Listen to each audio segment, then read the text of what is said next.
दोस्तों, आज की यह मोरल स्टोरी आपको बताएगी कि हद से ज़्यादा उम्मीदें किस तरह से इंसान के जीवन में दुख व निराशा का एक बहुत बड़ा कारण बन जाती है। इसलिए इस कहानी को बड़े ध्यान से और कंप्लीट सुनना। एक बार की बात है, एक साधु अपने शिष्य घर पर आकर ठहर गए। उनका शिष्य काफ़ी अमीर आदमी था। उसके बहुत से व्यापारी होने के साथ साथ उसके घर में कई नौकर चाकर भी थे। सब कुछ बढ़िया चल रहा था। साधु महाराज साल में एक बार उस व्यक्ति घर पर आकर जरूर ठहरते थे, क्योंकि वह व्यक्ति जिस शहर में रहता था उस शहर में साधु महाराज के गुरु का भी आश्रम था। इसलिए साधु महाराज जब भी अपने गुरु से मिलने आते थे तो अपने शिष्य घर पर एक रात जरूर ठहरते थे। इससे पहले जब भी साधु महाराज अपने शिष्य घर पर आते थे तो उनका शिष्य काफ़ी खुश और उत्साहित दिखता था। लेकिन साधु महाराज जब इस बार अपने शिष्य घर पर आए तो उन्होंने अनुभव किया कि उनका शिष्य आजकल काफ़ी परेशान, दुखी और चिंता में दिख रहा है। साधु महाराज ने उनकी पत्नी से पूछा, बेटी, आजकल क्या बात है? आपके पति इतने उदास क्यों हैं? क्या कोई बड़ी परेशानी आ गई? तब शिष्य की पत्नी ने कहा, हाँ महाराज, आजकल उनको व्यापार में 10 लाख रुपए का फायदा हो गया है। यह सुनकर साधु महाराज ने कहा, अरे तो फिर इसमें चिंता की व टेंशन लेने की क्या बात है? यह तो बहुत ही खुशी की बात है कि 10 लाख रुपए की अधिक कमाई हुई है। तब शिष्य की पत्नी ने कहा, हाँ महाराज, यदि आप उनसे पूछेंगे तो वह बोलेंगे कि मुझे व्यापार में 10 लाख रुपए का नुकसान हुआ है। यह बात सुनकर साधु महाराज आश्चर्य पड़ गए। उन्होंने कहा, बेटी, पहेलियां क्यों बुझा रही हो? साफ साफ बताओ ना, आखिर बात क्या है?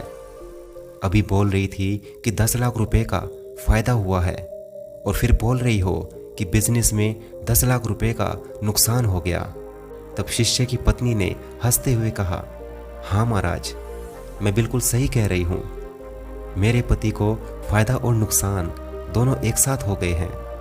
तब साधु महाराज और भी सोचने लगे और साधु महाराज ने फिर से पूछा, यह कैसे हो सकता है? तब शिष्य की पत्नी ने कहा, मेरे पति को 10 लाख रुपए का नुकसान हुआ है, क्योंकि उन्हें उम्मीद थी कि बिजनेस में 20 लाख रुपए का फायदा होगा। इसलिए वह आजकल यह सोच सोचकर उदास हो रहे हैं कि उन्हें 10 लाख रुपए का नुकसान हो गया है। साधु महाराज को यह बातें बहुत ही अजीब लग रही थी। लेकिन शाम को जब साधु महाराज के पास उनका शिष्य आकर बैठा तब साधु महाराज ने अपने शिष्य से उसकी चिंता का कारण पूछा। तो उसने कहा, क्या बताऊं गुरुजी, बिजनेस में 10 लाख रुपए का नुकसान हो गया है। मुझे 20 लाख रुपए के फायदे की उम्मीद थी, लेकिन फायदा सिर्फ 10 लाख रुपए का ही हो पाया है।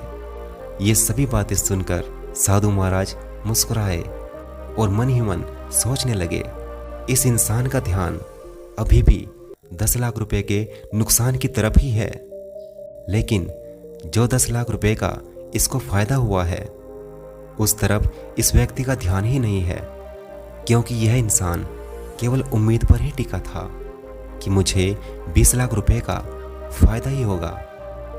तब गुरु ने अपने शिष्य को समझाया कि तुम्हारी परेशानी व उदासी का कारण तुम्हारी बड़ी उम्मीदें और देखने का नजरिया है जो कि नकारात्मक है, और इसी वजह से तुम्हारा ध्यान बार बार 10 लाख रुपए के नुकसान की तरफ जा रहा है, जबकि तुम उसकी जगह पर यह सोचकर भी खुश हो सकते हो कि तुम्हें 10 लाख रुपए का फायदा हुआ है। यानी अपनी सोच को हमेशा सकारात्मक रखो। दोस्तों, जरा इस बात को सोचिए, यदि उस इंसान को केवल 10 लाख रुपए के फायदे की उम्मीद होती तो क्या वो इंसान उदास होता? बिल्कुल नहीं ना। और अगर उसे सिर्फ 5 लाख रुपए की ही उम्मीद होती और ऐसे में अगर उसे 10 लाख रुपए का फायदा हो जाता, तब तो वो कितना खुश होता। यानी कि एक बात यहाँ पर साफ साफ दिखती है कि इंसान के दुख का एक बड़ा कारण उसकी उम्मीदें, उसकी आकांक्षाएं और उसके देखने व सोचने के गलत नज़रिया ही होते हैं। इंसान बड़ी बड़ी उम्मीदें और आकांक्षाएं अपने मन में बना लेता है कि मुझे यह मिल जाए, मुझे वो मिल जाए, और इन सभी चीज़ों के चक्कर में अगर कोई चीज़ नहीं मिलती है तो इंसान उस बात को लेकर सोचने लगता है और उदास हो जाता है। इसलिए दोस्तों, जीवन में उम्मीदें उतनी ही रखो जितनी मेहनत की गई हो। की गई मेहनत से ज़्यादा बेहतर परिणाम की उम्मीद रखना आपको निराशा की ओर धकेल सकती है। आशा करता हूँ इस कहानी के माध्यम से हम सभी ने अपने जीवन को और बेहतर बनाने के लिए एक बड़ी सीख ली होगी। दोस्तों, यह कहानी आपको कैसी लगी? अपने सुझाव हमें कमेंट बॉक्स में ज़रूर दें। यदि यह कहानी आपको पसंद आई हो तो इसे लाइक करें, अपने सभी दोस्तों के साथ ज़रूर शेयर करें। और यदि आप हमें फर्स्ट टाइम सुन रहे हैं और इसी तरह की मोटिवेशनल वीडियोस हमेशा देखते रहना चाहते हैं तो अपने इस YouTube चैनल को ज़रूर सब्सक्राइब करें। धन्यवाद। आपका दिन शुभ और जीवन मंगलमय हो।